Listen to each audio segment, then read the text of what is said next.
നമസ്കാരം, ഇൻസൈഡിലേക്ക് സ്വാഗതം. RSS നേതാവായിരുന്ന രാജേന്ദ്ര വിശ്വനാഥ് ആർലേക്കറെ കേരള ഗവർണറാക്കിയതിന് പിന്നിൽ നരേന്ദ്രമോദിക്കും അമിത്ഷായ്ക്കും ഒരു ലക്ഷ്യമുണ്ട്. അത് പിണറായി വിജയനുള്ള യമണ്ടൻ പണിയാണ്.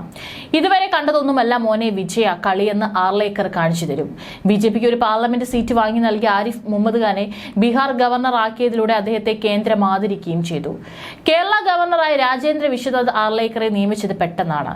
നിയമനം വരെ വാർത്തകൾ പുറത്തുപോയിരുന്നില്ല. നിലവിൽ ബീഹാർ ഗവർണറാണ് ആർലേക്കർ. മറ്റ് 3 സംസ്ഥാനങ്ങളിലെ ഗവർണർമാർക്കും മാറ്റമുണ്ട്. ഒഡീഷ, മിസോറാം, മണിപ്പൂർ എന്നീ സംസ്ഥാനങ്ങളിലാണ് പുതിയ ഗവർണർമാരെ നിയമിക്കുന്നത്. സംസ്ഥാന സർക്കാരുമായി വിവിധ വിഷയങ്ങളിൽ അഭിപ്രായ ഭിന്നത തുടരുന്നതിനിടെയാണ് ആരിഫ് മുഹമ്മദ് ഖാന്റെ മാറ്റം. 2019 സെപ്റ്റംബർ 6 കേരള ഗവർണറായി ചുമതലയേറ്റ ആരിഫ് മുഹമ്മദ് ഖാൻ 2 പിണറായി സർക്കാരുകളുടെ കാലത്തായി 5 വർഷവും സർക്കാരുമായി നേരിട്ടുള്ള പോരാട്ടത്തിലായിരുന്നു. ഗോവ സ്വദേശിയായ ആർലേക്കർ നേരത്തെ ഹിമാചൽ പ്രദേശ് ഗവർണറായും ഗോവയിൽ വനം പരിസ്ഥിതി മന്ത്രിയായും സേവനമനുഷ്ഠിച്ചിട്ടുണ്ട്. കുട്ടിക്കാലം മുതൽ RSS അനുഭാവിയായ ആർലേക്കർ 1989-ലാണ് BJPയിൽ ചേർന്നത്. 1980 മുതൽ ഗോവയിലെ BJPയിലെ പ്രധാന നേതാക്കളിൽ ഒരാളാണ്. ഗോവ നിയമസഭയെ ഇന്ത്യയിലെ ആദ്യ പേപ്പർ രഹിത നിയമസഭയാക്കി മാറ്റുന്നതിൽ മുഖ്യ പങ്കുവഹിച്ചത് ആർലേക്കറാണ്. 2015 വനം പരിസ്ഥിതി മന്ത്രിയായും ചുമതലയേറ്റു. 2021 ജൂലൈ 6 അദ്ദേഹം ഹിമാചൽ പ്രദേശ് ഗവർണറായത്.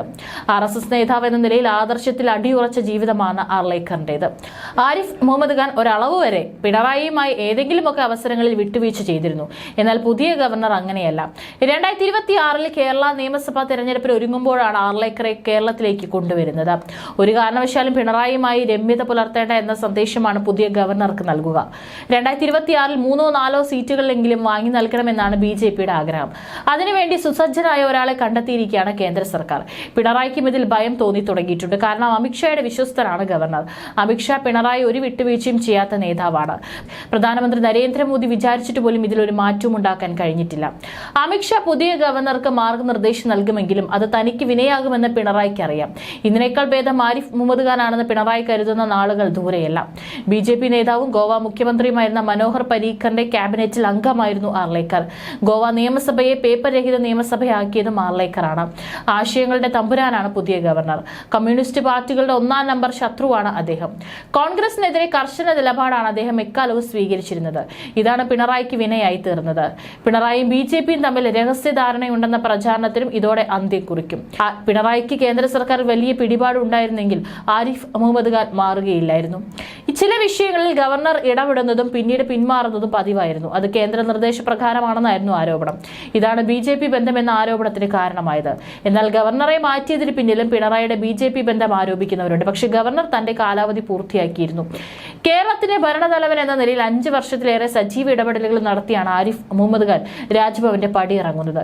P സദാശിവത്തിന്റെ പിൻഗാമിയായി എത്തിയ ആരിഫ് മുഹമ്മദ് ഖാൻ പല വിഷയങ്ങളും സ്വീകരിച്ച അതിശക്തമായ നിലപാടുകൾ ഇടതുമുന്നണി സർക്കാരിനെ വലിയ തലവേദനയാണ് സൃഷ്ടിച്ചത്. ആരിഫ് മുഹമ്മദ് ഖാൻ രാജ്ഭവന്റെ പടിയിറങ്ങുമ്പോൾ ആശ്വസിക്കുന്നത് ഇടതു സർക്കാരും മുഖ്യമന്ത്രി പിണറായി വിജയനുമായിരിക്കും. ചില ആളുകൾ വരുമ്പോൾ ചരിത്രം വഴിമാറുമെന്ന് പറയുന്നത് പോലെയായിരുന്നു ആരിഫ് മുഹമ്മദ് ഖാന്റെ കാര്യം. 2019 സെപ്റ്റംബർ 6 കേരള ഗവർണറായി ചുമതലയേറ്റ ആരിഫ് മുഹമ്മദ് ഖാൻ 2 പിണറായി സർക്കാരുകളുടെ കാലത്തായി 5 വർഷത്തിലേറെ സംസ്ഥാന സർക്കാരുമായി നേരിട്ടുള്ള പോരാട്ടത്തിലായിരുന്നു. പൗരത്വ ഭേദഗതി നിയമ വിഷയത്തിൽ തുടങ്ങി കണ്ണൂർ VC നിയമനത്തിലൂടെ പോരി മൂർച്ഛിച്ചു. ഒടുവിൽ മുഖ്യമന്ത്രി പിണറായി വിജയനെ കടന്നാക്രമിക്കുന്ന നിലയിലേക്ക് ഗവർണർ എത്തി. ഇതോടെ കെയർടേക്കർ ഗവർണർ BJPയുടെ കയ്യിൽ ആയുധമാണെന്ന ആരോപണവുമായി CPM നേരിട്ട് രംഗത്തിറങ്ങി. PV അൻവർ വിവാദം വന്നതിന് പിന്നാലെ മുഖ്യമന്ത്രി വാർത്താ സമ്മേളനത്തിൽ നടത്തിയ മലപ്പുറം പരാമർശവും ദി ഹിന്ദു പത്രത്തിൽ വന്ന അഭിമുഖത്തിലെ ദേശീയവിരുദ്ധ പരാമർശവും ആയുധമാക്കി മുഖ്യമന്ത്രിക്കെതിരെ രൂക്ഷ വിമർശനമാണ് ആരിഫ് മുഹമ്മദ് ഖാൻ നടത്തിയത്. മുഖ്യമന്ത്രിക്ക് വിശ്വാസ്യതയില്ലെന്നും പലതും ഒളിക്കാനുണ്ടെന്നും ഗവർണർ തുറന്നടിച്ചതോടെ സർക്കാരുമായുള്ള തുറന്ന പോരിന് കളമൊരുങ്ങി. വിഷയവുമായി ബന്ധപ്പെട്ട് ചീഫ് സെക്രട്ടറിയും DGP നേരിട്ട് രാജ്ഭവനിലേക്കുള്ള വിളിപ്പിക്കാനുള്ള നീക്കം സർക്കാർ വെട്ടിയതും ഗവർണറെ ചൊടിപ്പിച്ചു. തുടർന്ന് മറുപടി കത്തുകളുമായി ഗവർണർ മുഖ്യമന്ത്രി പോര് നീണ്ടു. ചാൻസലർ എന്ന നിലയിൽ സർവകലാശാല ഭരണത്തിൽ പിടിമുറുക്കിയ ഗവർണർക്കെതിരെ ഇടതുമുന്നണി മുഖ്യമന്ത്രിയുടെ നേതൃത്വത്തിൽ പ്രത്യക്ഷ സമരത്തിനിറങ്ങി. 9 VCമാരുടെ രാജി ആവശ്യപ്പെട്ടാണ് ഗവർണർ തിരിച്ചടിച്ചത്.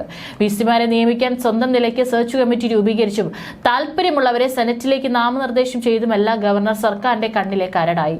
SFIയെ തെരുവിലിറക്കി ഗവർണറെ നേരിടാനുള്ള CPM തീരുമാനം പ്രത്യാഘാതങ്ങളുണ്ടാക്കി. സർക്കാരിന്റെ പോലീസിന് വേണ്ടെന്ന് വെച്ച ഗവർണർ സ്വന്തം സുരക്ഷയ്ക്ക് കേന്ദ്രസേനയെ നിയോഗിച്ചു. നിയമസഭ പാസാക്കിയ ബില്ലുകൾ പിടിച്ചുവെച്ച ഗവർണർക്കെതിരെ സുപ്രീം കോടതിയെ സമീപിക്കുന്ന തലത്തിലേക്ക് വരെ പോരി വളർന്നു.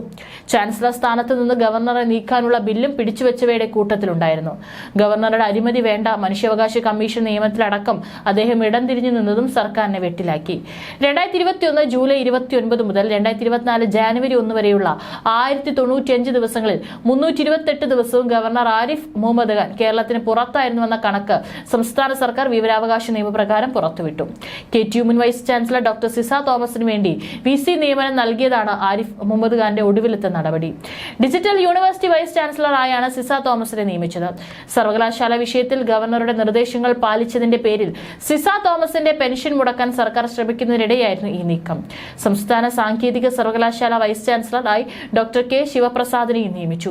അതേസമയം വയനാട് ദുരിതബാധിതർക്കായി മുഖ്യമന്ത്രിയുടെ ദുരിതാശ്വാസ നിധിയിലേക്ക് സംഭാവന നൽകണമെന്ന് വിവിധ സംസ്ഥാനങ്ങളോട് ആവശ്യപ്പെട്ടും തുക നേടിയെടുത്തതുമെല്ലാം ഗവർണർ സർക്കാരിനൊപ്പം നിൽക്കുകയും ചെയ്തു. ന്യായമായത് ചെയ്യാൻ ആരിഫ് മുഹമ്മദ് ഖാൻ മടിച്ചില്ലെന്ന് ചുരുക്കം. പക്ഷെ എന്നും പിണറായിയെ സംശയനിഴലിൽ നിർത്തുകയാണ് ആരിഫ് മുഹമ്മദ് ഖാൻ ചെയ്തത്. അത് അദ്ദേഹത്തിന്റെ ഒരു രീതിയായിരുന്നു. ഇത് പിണറായിക്ക് സഹിക്കാൻ കഴിയുന്നതിലപ്പുറമായിരുന്നു. പിണറായിയുടെ മകൾ അന്വേഷണങ്ങൾക്ക് അടുക്കായതിനു പിന്നിലും ആരിഫ് മുഹമ്മദ് ഖാന്റെ സ്വാധീനമുണ്ടായിരുന്നു. VS അച്യുതാനന്ദൻ ഒരു കാലത്ത് സ്വന്തം പാർട്ടിയിൽ നിർവഹിച്ച പ്രതിപക്ഷ നേതാവിന്റെ റോളാണ് ആരിഫ് മുഹമ്മദ് ഖാൻ ഇക്കാലം അത്രയും ഏറ്റെടുത്തത്. ഇതിനിടയിൽ VSന്റെ വീട്ടിൽ പോകാനും ആരിഫ് മുഹമ്മദ് ഖാൻ തയ്യാറായി. കേരളത്തിന്റെ മുക്കിലെ മൂലയിലുമായി ആരിഫ് മുഹമ്മദ് ഖാൻ അടുത്ത സൗഹൃദങ്ങൾ സൃഷ്ടിച്ചു. ആർക്കും അദ്ദേഹത്തോട് ഒരു പരിഭവവും ഉണ്ടായിരുന്നില്ല. പിണറായിയുടെ മോശം ഇമേജ് സൃഷ്ടിച്ച ഒഴിവിൽ ആരിഫ് മുഹമ്മദ് ഖാൻ തകർത്തെന്ന് പറയാം. എന്നാലും ആർലേക്കറിൽ നിന്ന് പിണറായി ഒരു വിട്ടുവീഴ്ച പ്രതീക്ഷിക്കരുത്. ഏറ്റെടുക്കുന്ന വിഷയങ്ങളിൽ ഏതറ്റവരെയും പോകുന്ന ഒരാളാണ് അദ്ദേഹം. എല്ലാ വിഷയങ്ങളും ഏറ്റെടുക്കാൻ ശ്രമിക്കുകയുമില്ല. ഒരു ഗവർണറുടെ റോൾ എന്താണെന്ന് അദ്ദേഹം കാണിച്ചു തരും. രാഷ്ട്രീയ നേതാക്കൾ വിരമിച്ച ശേഷം സൗകര്യങ്ങളോടെ കഴിയാൻ ഭരണത്തിലുള്ള പാർട്ടിക്കാർ നൽകുന്ന സൗജന്യമാണ് ഗവർണർ സ്ഥാനമെന്നാണ് CPM കരുതുന്നത്. പട്ടം താണുപിള്ളയെ പഞ്ചാബ് ഗവർണറാക്കി അയച്ചത് മുതൽ കുമ്മനം രാജശേഖരനും അഡ്വക്കേറ്റ് PS ശ്രീധരൻപിള്ളയും ഗവർണർ പദവിയിലേക്ക് പോയതുവരെ ഉദാഹരണങ്ങളായി CPM ചൂണ്ടിക്കാണിക്കുന്നു. സുപ്രീം കോടതി ചീഫ് ജസ്റ്റിസ് സ്ഥാനമൊഴിഞ്ഞ P സദാശിവത്തെ വിരമിച്ച ഉടനെ ഗവർണറാക്കി ഒരു കാലത്തെ കോടതി വിധികളെ വരെ സംശയത്തിലേക്ക് നയിച്ചു. ഗവർണർ പദവിക്കെതിരെ സംയുക്തമായി നീങ്ങാനാണ് ഇടതുമുന്നണി തീരുമാനിച്ചിരിക്കുന്നത്. ഫെഡറൽ സംവിധാനത്തിനനുസരിച്ച് അർദ്ധ പരമാധികാര സ്ഥാപനമായ സംസ്ഥാന സർക്കാരുകളുടെ നേതൃത്വത്തിൽ രാഷ്ട്രപതിയുടെ പ്രതിനിധി എന്ന നിലയിൽ പ്രവർത്തിക്കുക എന്നതാണ് ഗവർണറുടെ ചുമതലയെന്ന് സർക്കാർ പറയുന്നു. മന്ത്രിസഭയുടെ താൽപര്യവും ഉപദേശവുമില്ലാതെ വ്യക്തിപരമായി തന്റെ അധികാരം പ്രയോഗിക്കാനോ സംസ്ഥാന മന്ത്രിസഭകളുടെ താൽപര്യത്തിനെതിരായി പ്രവർത്തിക്കാനോ ഗവർണർ ശ്രമിക്കരുതെന്നാണ് ചട്ടമെന്നും CPM പറയുന്നു. ആരിഫ് മുഹമ്മദ് ഖാൻ ഉൾപ്പെടെ ഒരു ഗവർണർമാരും ഇത്തരത്തിൽ പ്രവർത്തിച്ചിട്ടില്ല. സംസ്ഥാനങ്ങളോട് യോജിച്ച് വേണം ഗവർണർമാർ പ്രവർത്തിക്കേണ്ടത്. എന്നാൽ ഇത്തരമൊരു കീഴ്വഴക്കം അനുസരിക്കാത്തവരാണ് പല ഗവർണർമാരും. രാജ്യത്തിന്റെ ഒന്നാമത്തെ പൗരൻ രാഷ്ട്രപതിയാണ്. സംസ്ഥാനങ്ങളുടെ ഒന്നാം പൗരൻ ഗവർണറാണ്. രാജ്യത്തിന്റെ തന്നെ ഭരണ നേതൃത്വം പ്രധാനമന്ത്രിക്കാണ്. സംസ്ഥാനങ്ങളിലെ ഭരണ നേതൃത്വം മുഖ്യമന്ത്രിക്കാണ്. ഇതാണ് സ്ഥിതിയെങ്കിലും രാഷ്ട്രപതിക്കും ഗവർണർക്കും അവരവരുടേതായ റോൾ നിർവഹിക്കാനുണ്ട്. ഇന്ത്യൻ ഭരണഘടന അനുസരിച്ച് സംസ്ഥാന സർക്കാരുകൾക്ക് നിയമനിർമ്മാണത്തിലുള്ള പരമാധികാരമുണ്ട്. നിയമനിർമ്മാണത്തിൽ കൈകടത്താനുള്ള അവകാശം ഗവർണർക്കല്ലെന്നാണ് CPM പറയുന്നത്. സംശയങ്ങൾ ഉന്നയിക്കാനും വ്യക്തതകൾ ആവശ്യപ്പെടാനും ഗവർണർക്ക് കഴിയും. മന്ത്രിസഭാ യോഗം നടക്കാതിരിക്കുക, ഗവർണറെ കാര്യങ്ങൾ അറിയിക്കാതിരിക്കുക, ഭരണഘടന അനുസൃതമായ ചുമതലകളിൽ സംസ്ഥാന സർക്കാരുകൾ വീഴ്ചകൾ വരുത്തുക തുടങ്ങിയ സവിശേഷമായ സാഹചര്യങ്ങൾ ഇടപെടാനുള്ള അധികാരവും ഗവർണർക്കുണ്ട്. പക്ഷെ അതും ശുപാർശകൾ നൽകുക എന്ന തലത്തിൽ മാത്രമാണെന്ന് CPM പറയുന്നു.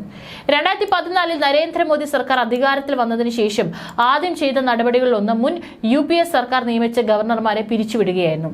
മുൻ ദേശീയ സുരക്ഷാ ഉപദേശകനും പശ്ചിമ ബംഗാൾ ഗവർണറുമായിരുന്ന MK Narayanan, Kerala governor Sheila Dikshit, Rajasthan governor Margaret Alva, Gujarat governor Kamla Beniwal, Maharashtra governor K Sankaranarayanan, Tripura governor Devendra Kanwar, UP governor BL Joshi, Karnataka governor HR Bhardwaj, Assam governor JB Patnaik എന്നിങ്ങനെ 10 വർഷത്തെ UPA ഭരണത്തിൽ നിയമിച്ച ഗവർണർമാരിൽ അധികാരത്തിൽ തുടർന്നവരിൽ പലരെയും വൈകാതെ കേന്ദ്ര സർക്കാർ പുറത്താക്കി. ഇക്കാലയളവിൽ കോൺഗ്രസ് നേതാവും UPA സർക്കാരിലെ പ്രധാനിയുമായിരുന്ന പ്രണബ് കുമാർ മുഖർജിയായിരുന്നു രാഷ്ട്രപതി. കേന്ദ്രമന്ത്രിസഭയുടെ ഉപദേശമനുസരിച്ച് തന്റെ പ്രതിനിധികളായ ഗവർണർമാരെ പിൻവലിക്കാനും ആഭ്യന്തര വകുപ്പ് നിർദ്ദേശിക്കുന്ന പുതിയ ഗവർണർമാരെ നിയമിക്കാനും മാത്രമേ രാഷ്ട്രപതിക്ക് സാധിക്കുമായിരുന്നുള്ളൂ. 2004 ഭരണത്തിലെത്തിയ UPA സർക്കാർ മുൻ NDA സർക്കാർ നിയമിച്ച 4 ഗവർണർമാരെ പിരിച്ചുവിട്ടു. അക്കാലത്ത് മുൻ സർക്കാരിന്റെ പിന്തുണയോടെ രാഷ്ട്രപതി പദവിയിലെത്തിയ ഡോക്ടർ APJ അബ്ദുൽ കലാമിനായിരുന്നു ഈ നിയോഗം. അന്ന് കേന്ദ്ര സർക്കാരിന്റെ താൽപര്യമനുസരിച്ച് UP, ഗുജറാത്ത്, ഹരിയാന, ഗോവ ഗവർണർമാരെ മാറ്റി പുതിയ ആളുകളെ രാഷ്ട്രപതി നിയമിച്ചു. സുപ്രീം കോടതിയിൽ വരെ ഈ കേസ് എത്തുകയും സർക്കാരിന്റെ നിലപാട് വിമർശിക്കപ്പെടുകയും ചെയ്തതാണ്. അന്നത്തെ പരാതിക്കാരായിരുന്ന BJP ആണ് 2014 ഗവർണർമാരുടെ ഒരു സംഘത്തെ തന്നെ സ്ഥാനഭ്രഷ്ടരാക്കിയത്.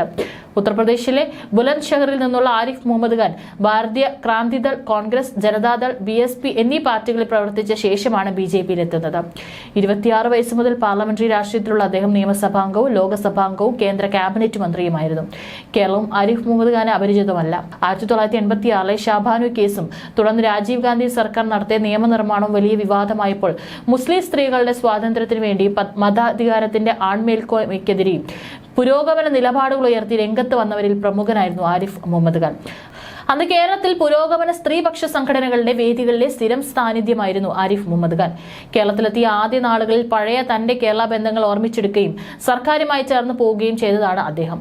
ആരിഫ് മുഹമ്മദ് ഖാൻ കേന്ദ്ര സർക്കാരിൽ ശക്തമായ സ്വാധീനമുണ്ട്. ഇന്ത്യയുടെ ഉപരാഷ്ട്രപതി സ്ഥാനത്തേക്ക് വരെ അദ്ദേഹത്തിന്റെ പേര് പരിഗണിച്ചതാണ്. അദ്ദേഹത്തെക്കുറിച്ച് രാഷ്ട്രീയ എതിരാളികൾക്ക് പോലും എതിരഭിപ്രായമില്ല. അദ്ദേഹം അനാവശ്യമായി സംസാരിക്കുന്ന ഒരാളല്ല. ആരെയും വ്യക്തിപരമായി മോശപ്പെടുത്തുന്ന ആളുമല്ല. ചില ഗവർണർമാരെ പോലെ സംസ്ഥാന സർക്കാരിനെ മോശമാക്കാൻ ശ്രമിക്കുന്ന ആളുമല്ല. എന്നാൽ മാന്യമായ ഇടപെടലിന് പിണറായി സമ്മതിച്ചില്ലെന്നാണ് ചുരുക്കം. ആർലേക്കറിനോടും പിണറായി തന്റെ പതിവ് രീതികൾ തുടരാനാണ് ഉദ്ദേശിക്കുന്നതിൽ വിവരം അറിയുമെന്ന് ചുരുക്കം.